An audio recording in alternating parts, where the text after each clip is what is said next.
Yeah.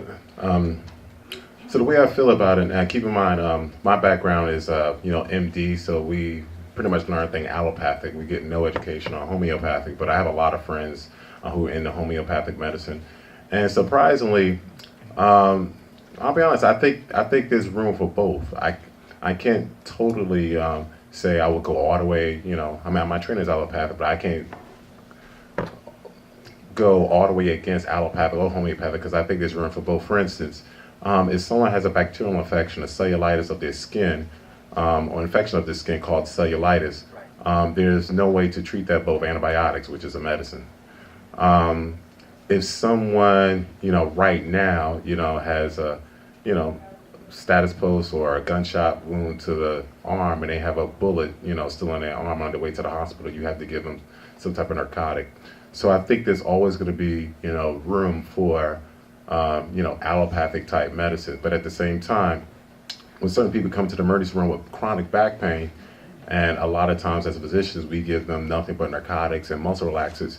That's when I say to myself, well, I honestly believe that most causes of back pain can be solved through, a combination of, either yoga or core strengthening exercises, flexibility exercises, a trip to your chiropractor, massage therapy. I think too many back pains, we treat too much with just medications. We don't get the core of the problem. Because when you throw too many drugs at something, for instance, one example I like to use towards, when it comes to medicine, someone comes with abdominal pain and you just give them, and their diagnosis is appendicitis. If you give them enough Tylenol and narcotics, they don't have a fever and they don't have any abdominal pain, but do they still have the appendicitis? Yes. So you to get at the root of the problem, which is why for certain things like back pain, I say you need to deal with the issue. When it comes to people with high cholesterol and high blood pressure like hypertension, hypercholesteremia, I believe people need to make very, very hard or very difficult life-changing choices. If you have, high blood pressure, you need to really make a strong decision about how much salt you put into your diet and consider changing your diet around instead of going towards, the medication, and put some more cardiovascular condition in your life instead of just going straight to medication. But I do think it's room for both. I try my best within the confines of my practice because I work in an allopathic, hospital, and I have to think about litigation on my back because I have a family to take care of. What I do is in my practice, I still go ahead and write for the medication, but I give them a lot of advice about you need to strengthen your core. I think you're having a back pain because you're carrying a lot of weight in your front. You need to, decrease the amount of weight you're carrying in front. And I'm telling you, your back pain will be solved. Just by that, you're young. You're 30 years old with back pain. You're here every week. We need to look at what really causes it. So I think there's room for both. You can't discount. I know a lot of people in this world discount allopathic medicine. There's limits to what homeopathic medicine can do too. For instance, I think chiropractors do a good job of solving, a lot of pain syndromes. But I'm not ever going to go all the way and say, some chiropractic person can solve cancer. It's like, no, there's room in this world for a chemotherapy. There's room in this world for radiation therapy. Only time I get, kind of upset at homeopathic medicine because you got people on the extreme who are making claims that certain therapies can, cure cancer when that's not true.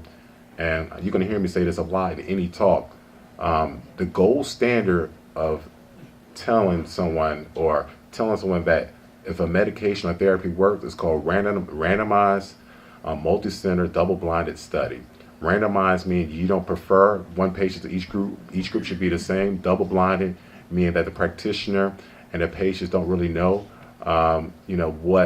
what medicine that they give and what treatment that they give. You some way blinded. Some things it's hard to blind it because you're manipulating somebody, but when it comes to medicines, you can. And multi-centered meaning you can reproduce the results in multiple centers. Maybe there's something different about the population in Philadelphia versus New York versus Bangor, Pennsylvania. So multi-center. Once you see a drug or therapy successful in those settings, that's when we say, oh my gosh, this medicine is wonderful, and that's why we have certain medicines. So I think it's room for both. We just have to be responsible on either end. The medical establishment is run by the pharmaceutical industry and the medical industry. And any treatment program or diagnostic procedure that is outside of that philosophy is not considered, and here's the 3 words that really answer your question: standard of care. Those 3 words, standard of care.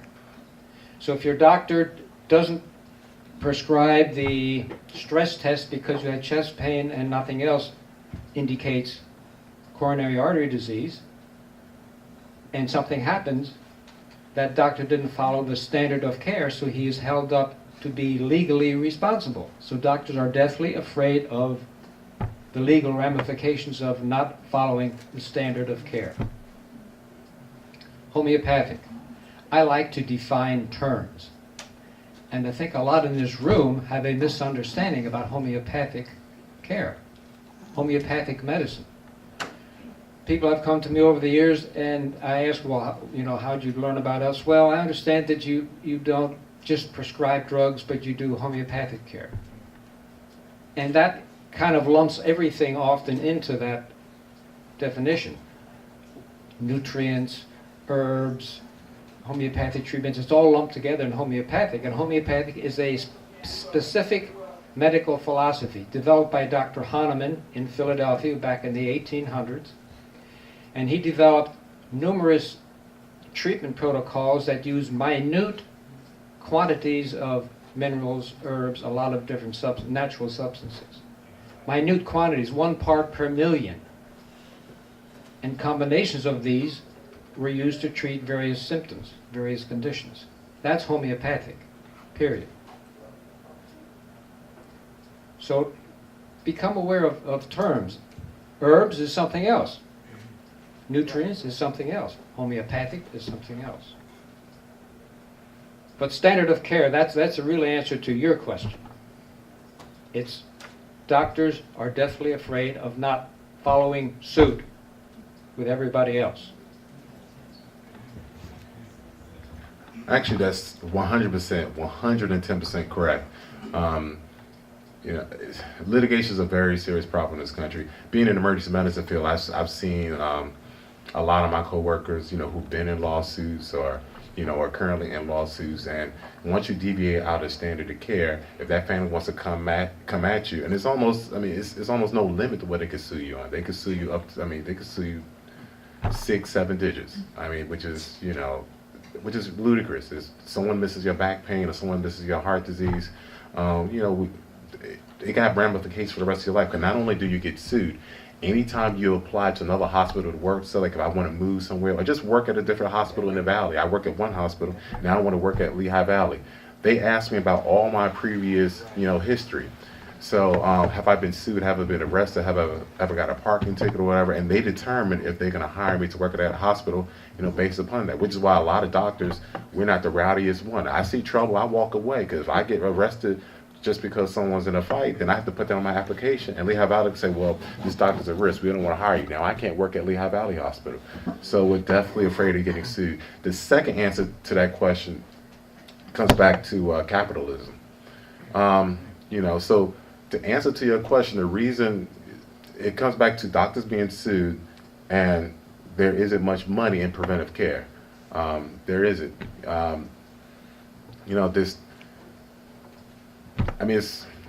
hate to say that, but what I'm seeing a lot of times in medicine, a lot of decisions are made based upon the bottom line. A lot of decisions that are made aren't really, patient focused. A lot of them are financial focused.